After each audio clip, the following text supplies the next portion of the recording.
Mehmed Rushdi Pasha was an Ottoman statesman. Mutercim Rushdie Pasha served as Grand Vizier of the Ottoman Empire during 5 separate terms. He was preceded by Midhat Pasha. Mutercim Rushdie Pasha was a reformist supporter of the Tanzimat. He served as a translator of military texts as well as a military colonel in his youth.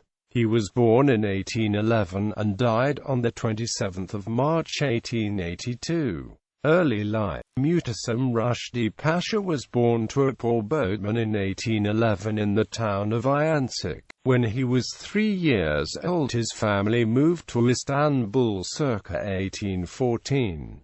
In Istanbul, Rushdie Pasha studied in the local school system. As he got older, he was recruited by the military and studied under a man named Lord Tanez. Under the guidance of Lord Tanez, he mastered the ability to read, write and speak the French language. After working together with Lord Tanez, Rushdie Pasha was discovered to be an asset to the Ottoman Empire. He caught the eye of Sultan Abdülhamid. Sultan Abdülhamid assigned Rushdie Pasha a translation position with some of the best translators in the Ottoman Empire. Rushdie became very well known in the empire for his translations. 2 of his most important translated texts were manuals of French military tactics and military training. After these translations, he was once again promoted and sent along to England to study and translate more Western works. Rushdie was surrounded by Western ideas similar to his reformist colleagues that would later push for Tanzimat reforms.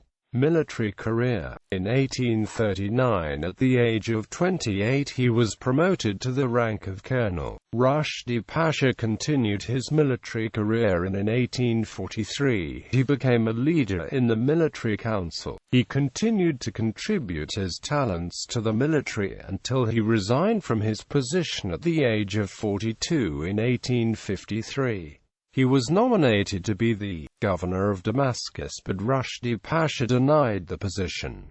He even declined other government positions to avoid working with Mehmed Ali Pasha, first term, during Abdülhamid's reign. The 24th of December 1859 to 28 May 1860. On the 24th of December 1859, Mutercim Rushdie Pasha was appointed as the Grand Vizier of the Ottoman Empire under Sultan Abdülhamid for the first time. Rushdie Pasha was constantly involved in internal conflicts having to do with the policy of the Ottoman government. There was a notable friction between Rushdie Pasha and Mehmed Pasha, as well as other officials who wanted to do things differently from Rushdie Pasha. This internal drama made it difficult for Rushdie Pasha to hold on to his position of Grand Vizier for very long, and was replaced on the 28th of May 1860. This will continue to be a motif in Rushdie Pasha's service. His controversial viewpoints and strong will lead to other short-lived terms as the Grand Vizier of the Ottoman Empire. After his first stressful service as Grand Vizier of the Ottoman Empire, Rushdie Pasha took an excursion to Berlin in 1860. Shortly after visiting Berlin, he visited Paris and even toured other European countries. In 1861, Rushdie Pasha returned to Istanbul. Second term. During Abdülaziz's reign, the 5th of June 1866 to 11 February 1867. On the 5th of June 1866, Rushdie Pasha was appointed as Grand Vizier to the Ottoman Empire from the second time in his career, despite the anti-reformist opposition in the government. Even though Rushdie beat his rivals in the government for the seat of Grand Vizier, the internal resistance to reform led to his removal from the seat of Grand Vizier for the second time on the 11th of February 1867. Third term. During Abdülaziz's reign, the 19th of October 1872 to 15 March 1873. On 19 October 1872, Sultan Abdulaziz appointed Rushdie Pasha as Grand Vizier for the third time in his now politically oriented career. This term was short-lived and only lasted approximately 4 months. Rushdie Pasha was removed once again due to his reformist viewpoints. There was insurrection and uprisings inside of the empire during this time. Students were performing demonstrations and spreading reformist ideals. The civil uproar and unrest led to Rushdie Pasha being once again appointed as Grand Vizier of the Ottoman Empire for his first term on 12 May, 1876.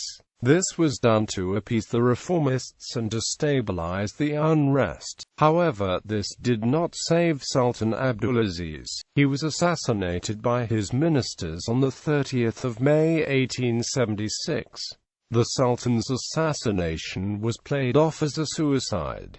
Fourth term. During Murat V's and Abdul Hamid I's reign, 12 May 1876 to 19 December 1876. After the disposal of Abdulaziz, officials of the Ottoman Empire appointed Murad V as the new Sultan. Sultan Murad V was young, and heavily influenced by the ideas of the Tanzimat reforms. Sultan Murad V was heavily influenced by the French and other Western cultures as well. Rushdie Pasha continued to serve as Grand Vizier under Sultan Murad V. Sultan Murad V was supposed to pass a constitution. However, even with the support of Rushdie Pasha, Murad V was not able to pass reforms and was replaced by his brother Sultan Abdul Hamid II. Abdul Hamid II was not favored by Rushdie Pasha. Rushdie Pasha did not agree with Abdul Hamid I's indulgent and lack of focus in the affairs of the government. He confronted Abdul Hamid II about skipping a conference meeting due to claiming illness. Rushdie Pasha resigned from the position of Grand Vizier on 19 December 1876 at the age of 65 due to his lack of tolerance for Sultan Abdul Hamid II. Abdul Hamid II was centralizing power and removing any reforms accomplished. Abdul Hamid II took power away from the government and suspended the constitution. Fifth term and death. During Abdul Hamid II's reign, 28 May 1878 to 4 June 1878, Rushdie Pasha was appointed for his fifth and last term on 28 May 1876. He immediately began investigating the recent assassination of former Sultan Abdulhamid. After making a few accusations and pursuing the investigation of the assassination, he was removed from office after only 1 week. After making his accusations, he was tried by the court of the Ottoman Empire. Sultan Abdul Hamid sentenced Rushdie Pasha to a life of exile. Mutercim Rushdie Pasha died from a disease in his nervous system in Manisa shortly after his sentenced exile on 27 March 1882 at the age of 71. His body was buried in the garden of Hatuniya Mosque.